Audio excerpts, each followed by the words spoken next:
হরে কৃষ্ণ। আগামী 5ই আগস্ট মঙ্গলবার পালন করা হবে পবিত্রা রূপিণী একাদশী। আপনারা 5ই আগস্ট এই একাদশী পালন করবেন এবং পরের দিন 6ই আগস্ট বুধবার 5টা 8 থেকে 9টা 31 মিনিটের মধ্যে আপনারা পালন করবেন। চলুন পবিত্রা রূপিণী একাদশীর ব্রত মাহাত্ম্য সম্বন্ধে জানা যাক। सब कृष्णा कृष्णा कृष्णा लगे। পবিত্রা রোপিণী একাদশী। একদিন মহারাজ যুধিষ্ঠির ভগবান শ্রীকৃষ্ণকে জিজ্ঞাসা করলেন, হে প্রভু, শ্রাবণ মাসের শুক্লপক্ষের একাদশীর নাম কি তা কৃপা করে আমাকে বলুন। শ্রীকৃষ্ণ বললেন, হে মহারাজ, এখন আমি সেই পবিত্র ব্রত মাহাত্ম্য বর্ণনা করছি, মনোযোগ দিয়ে তা শ্রবণ করুন। যা শোনা মাত্রই বাজপেয় যজ্ঞের ফল লাভ হয়। প্রাচীনকালে দাপর যুগের শুরুতে মহিজিৎ নামে এক বিখ্যাত রাজা ছিলেন। তিনি মাহিষ্মতি নগরে রাজত্ব করতেন, কিন্তু দুঃখের বিষয় এই যে তার মনে বিন্দুমাত্র সুখ শান্তি ছিল না, কেননা তিনি ছিলেন অপুত্রক। পুত্রহীনের ইহলোক পরলোক কোথাও সুখ হয় না। এইরূপ চিন্তা করতে করতে বহুদিন কেটে গেল, কিন্তু তবু পুত্র মুখ দর্শনে রাজা বঞ্চিতই রইলেন। নিজেকে অত্যন্ত দুর্ভাগা মনে করে রাজা চিন্তাগ্রস্ত হলেন।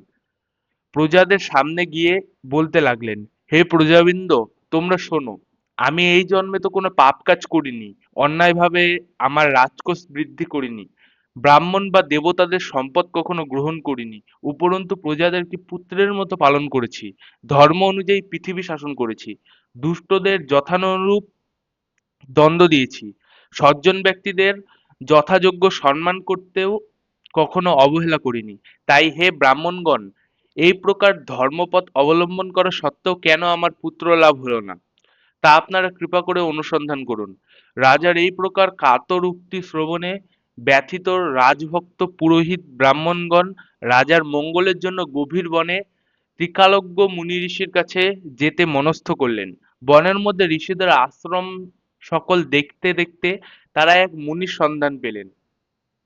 তিনি দীর্ঘায়ু, নিরোগ, নিরাহারে ঘোর তপস্যায় মগ্ন ছিলেন। সর্বশাস্ত্র বিশারদ, ধর্মতত্ত্ব ও ত্রিকালজ্ঞ সেই মহামুনি লোমশ নামে পরিচিত। ব্রহ্মার এক কল্প অতিবাহিত হলে মুনিবরের গায়ে একটি লোম পরিত্যক্ত হতো। এই কারণে এই মহামুনির নাম লোমশ। তাকে দেখে সকলেই ধন্য হলেন। তারা পরস্পর বলতে লাগলেন যে, আমাদের বহু জন্মের সৌভাগ্যের ফল আজ আমরা এই মুনিবরের সাক্ষাৎ লাভ করলাম। তারপর ঋষিবর তাদের সম্বোধন করে বললেন, কি কারণে আপনারা এখানে এসেছেন এবং কেনই বা আমার এত প্রশংসা করছেন, তা স্পষ্ট করে বলুন। আপনাদের যাতে মঙ্গল হয় আমি নিশ্চয়ই তা চেষ্টা করব।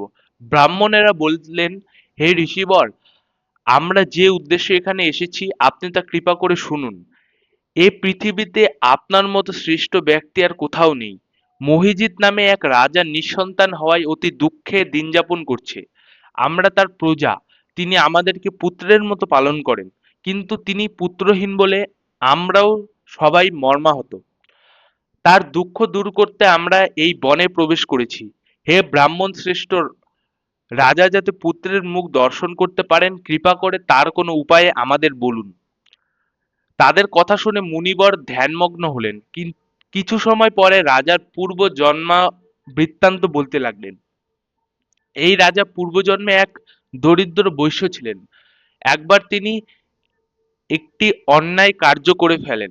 ব্যবসা করবার জন্য তিনি এক গ্রাম থেকে অন্য গ্রামে যাতায়াত করতেন।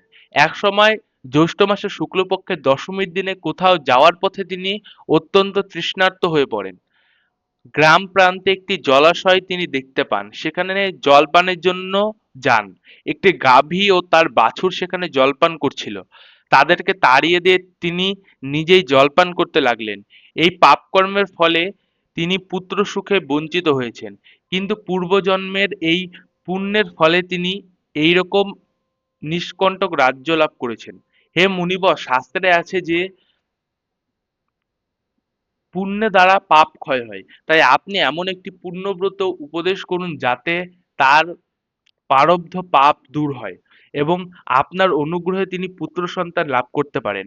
লোমশ মুনি বললেন, শ্রাবণ মাসের শুক্লপক্ষের পবিত্র রূপিণী একাদশী ব্রত অভীষ্ট ফল প্রদান করে। আপনারা যথাবিধি তা সকলে পালন করুন। লোমশ মুনির উপদেশ শুনে আনন্দ চিত্তে গৃহে প্রত্যাবর্তন করে তারা রাজাকে সে সকল কথা জানালেন। তারপর সকলে মিলে মুনির নির্দেশ অনুসারে ব্রত পালন করলেন। তাদের সকলের পুণ্যফল রাজাকে প্রদান করলেন। সেই পুণ্যের প্রভাবে রাজমহর্ষি গর্ভবতী হলেন। উপযুক্ত সময়ে বলিষ্ঠ সর্বাঙ্গ সুন্দর এক পুত্র সন্তানের জন্মদান করলেন। ভবিষ্যতের পুরাণে এই মাহাত্ম্য বর্ণিত হয়েছে।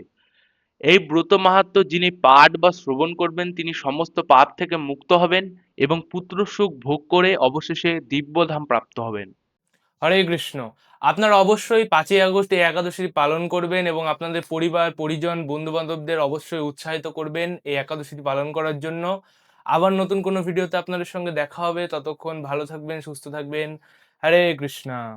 सब कृष्णा कृष्णा कृष्णा लगे सब कृष्णा